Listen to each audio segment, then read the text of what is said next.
非常之開心啊！又嚟到新加坡參加腫瘤學界1年1度嘅盛事——歐洲內科腫瘤學會嘅亞洲分會啦 ，ISPO Asia。咁我哋一齊睇睇到底今年有咩最新研究成果先。Let's go！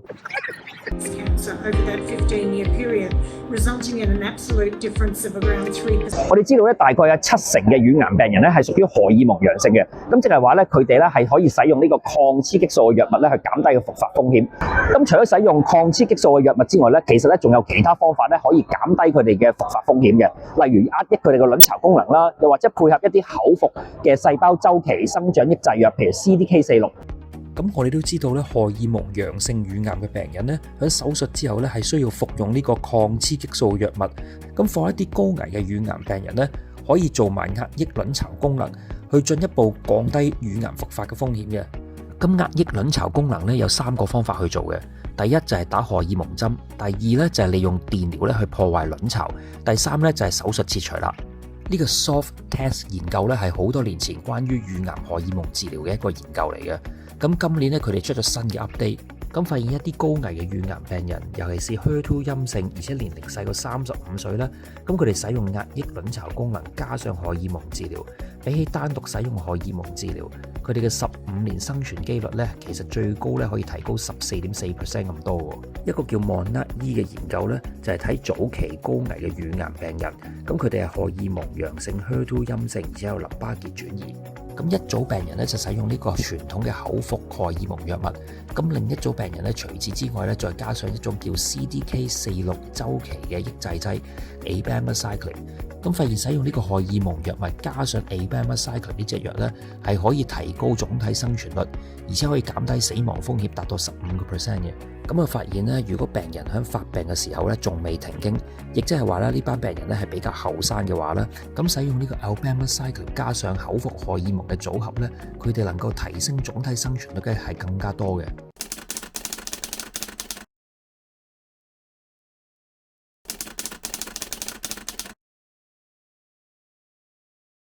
Big data to address key technological as well as clinical challenges in cancer screening.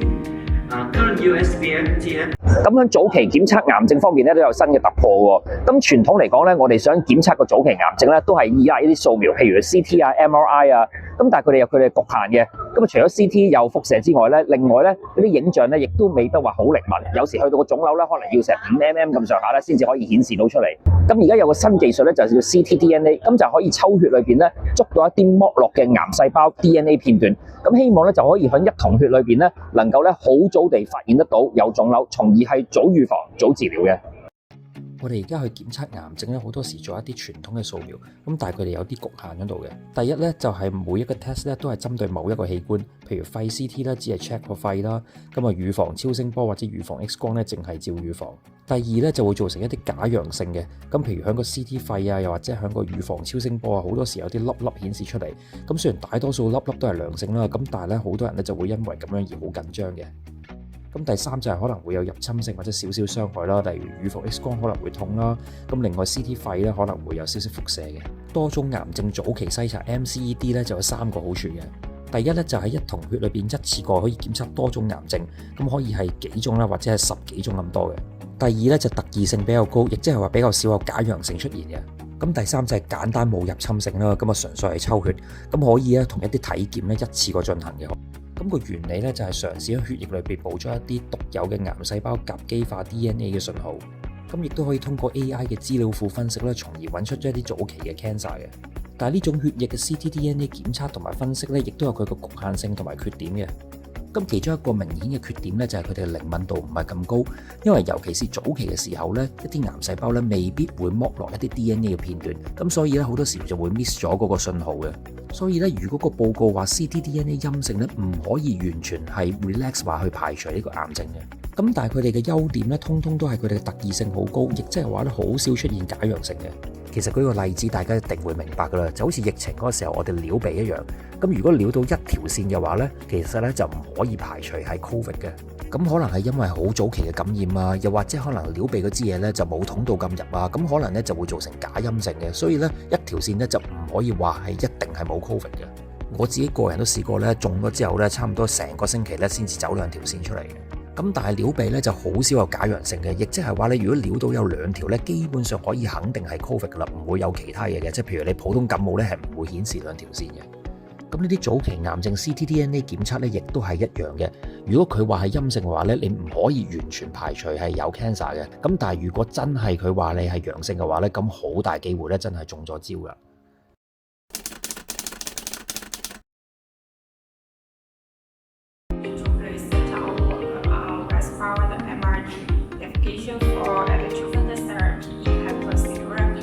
咁傳統嚟講咧，肝癌咧，佢哋做完手術之後咧，其實冇一個標準化嘅術後輔助治療去減低佢哋嘅復發風險嘅。咁但係而家有一個技術叫 ctDNA 啦，咁咧其實咧就可以作到一個分流嘅作用。咁發現咧，原來 ctDNA 陽性嘅病人咧，喺手術之後咧，再落呢個術後嘅輔助治療咧，係可以有效地減低佢哋復發風險嘅喎。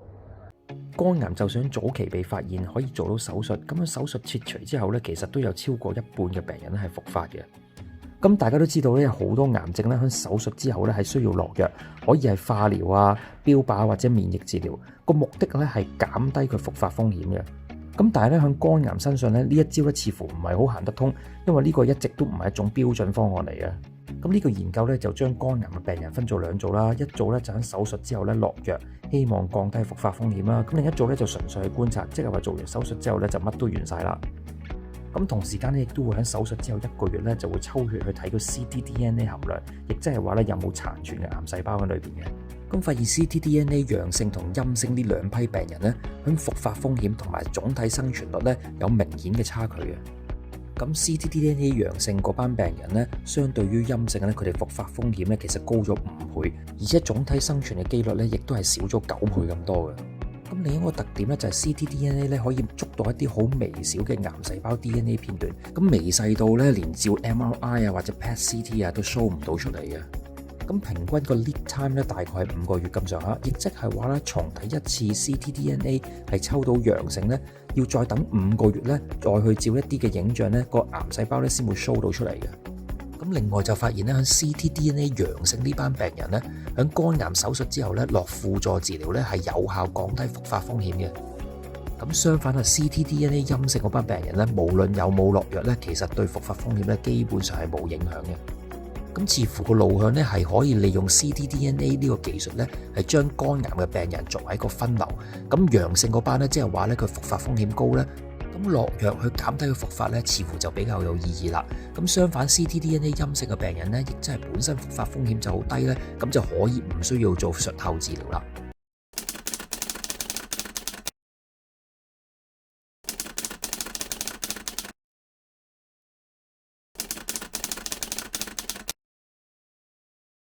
With regards to what is being practiced, and a dual anti-HER2 type targeted therapy was given to approximately 80%. 咁 ADC 呢類藥物咧，其實係化療同埋標靶藥嘅混合體嚟嘅。咁喺晚期 HER2 陽性嘅乳癌身上咧，個 data 咧都已經幾成熟下噶啦。咁但係如果我哋將呢一種嘅藥物咧搬到去手術之前去落藥，先縮細咗個腫瘤，再進行手術切除，到底個效果係點樣樣咧？咁我哋一齊睇睇個 data 啦。咁呢個 Destiny Breast 11嘅研究咧，個對象就係高危嘅 HER2 型早期乳癌，佢哋可以手術切除嘅。咁喺手術之前咧，佢哋需要先用藥縮細個腫瘤咧，之後先至去做手術嘅。咁用藥嗰度咧，呢個研究咧就分做2組嘅病人啦。第一組咧就用傳統嘅 AC 化療藥，然之後咧就用呢個雙標靶嘅 HER2 藥加上化療紫杉醇。另一組嘅病人咧就將呢個 AC 化療藥掹走佢唔要，咁啊取而代之咧就使用呢個 ADC 嘅藥物。咁個研究嘅終點咧就係睇呢個 PCR 嘅機率有幾高。PCR 咧即係 Pathologic Complete Response， 佢個定義咧就係喺手術之前先落藥縮細個腫瘤，然之後進行手術切除，然之後咧就喺手術切除嗰個病理標本度咧進行分析。咁如果喺個病理標本度咧揾唔到任何癌細胞，亦即係話咧單靠用藥咧已經完全殲滅晒個腫瘤啦。咁呢個咧就為之達到 PCR 啦。咁我哋而家知道咧 PCR 咧其實係非常之重要嘅，因為能夠達到 PCR 嘅病人咧，佢哋復發風險咧就會低好多嘅。咁喺呢個研究咧就證實咗咧，使用 ADC 嘅藥物咧達到 PCR 嘅機率咧有67%，而用傳統嘅化療再加上雙標靶嘅藥物咧，呢個組合咧就56%。咁啊，喺 HER2 陽性嘅乳癌病人先落藥後手術，能夠達到67% PCR 咧，呢個可以話係歷史新高嚟嘅。咁如果淨係睇荷爾蒙陰性而有 HER2 陽性呢班病人咧，個 PCR 機率咧更加達到驚人嘅83%啊！咁呢個研究咧就提示咧，喺早期 HER2 陽性乳癌嘅病人咧，可以手術前咧先落呢個含有 ADC 類嘅藥物去縮細個腫瘤，然後手術。呢個研究嘅意義在於咧，可以使用 ADC 類嘅藥物去取代傳統 AC 嘅化療藥，因為我哋知道 AC 類嘅化療藥咧係比較多副作用，尤其是對於心臟毒性方面。咁用新嘅 ADC 藥物去取代傳統 AC 化療藥咧，似乎就可以減低病人呢方面嘅副作用啦。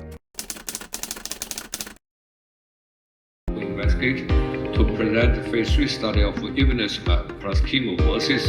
trastuzumab plus chemo as a first-line treatment for advanced squamous non-small cell lung cancer. 輪狀細胞肺癌嘅特點咧，其實咧就係好少有基因突變，亦即係話咧好少能夠用到標靶藥嘅。咁傳統嘅治療咧，一般係用免疫治療啦，同埋化療藥結合一齊嘅。咁而家呢一隻新嘅國產藥物係將 PD-1 免疫治療同埋呢個 VEGF 嘅標靶藥咧混合埋一齊。咁呢一隻藥咧再配合化療一齊用咧，個效果咧比起傳統就咁免疫治療加化療咧係更加好嘅。呢個哈莫年6嘅研究咧就係關於晚期輪狀細胞肺癌嘅病人嘅一線治療嘅。咁傳統嚟講咧，使用呢個 PD-1 免疫治療加上化療。咁而家有一隻新嘅國產藥物叫做 ivonescimab， 咁佢咧就係 PD-1 免疫治療加上抗 VEGF， 亦即係抗血管增生標靶藥嘅混合體嚟嘅。咁個實驗組咧就使用 ivonescimab再加上化療。咁個實驗結果咧就睇 PFS， 亦即係無惡化存活期。咁啊傳統嘅 PD-1 免疫治療加上化療呢個組合咧，咁個中位數嘅 PFS 咧就係6.9個月。咁使用呢種新藥 ivonescimab再加上化療咧，咁呢個數字去到11.1個月咁多嘅。而且發現咧喺免疫指標 PD-L1 無論係陰性或者陽性嘅病人咧，咁用呢個新藥加上化療咧都明顯較優勝嘅。所以咧喺晚期嘅輪狀細胞肺癌嘅病人咧，一線使用呢個 ivonescimab咧，再加上化療藥咧，似乎就可以成為一個新嘅標準治療方案啦。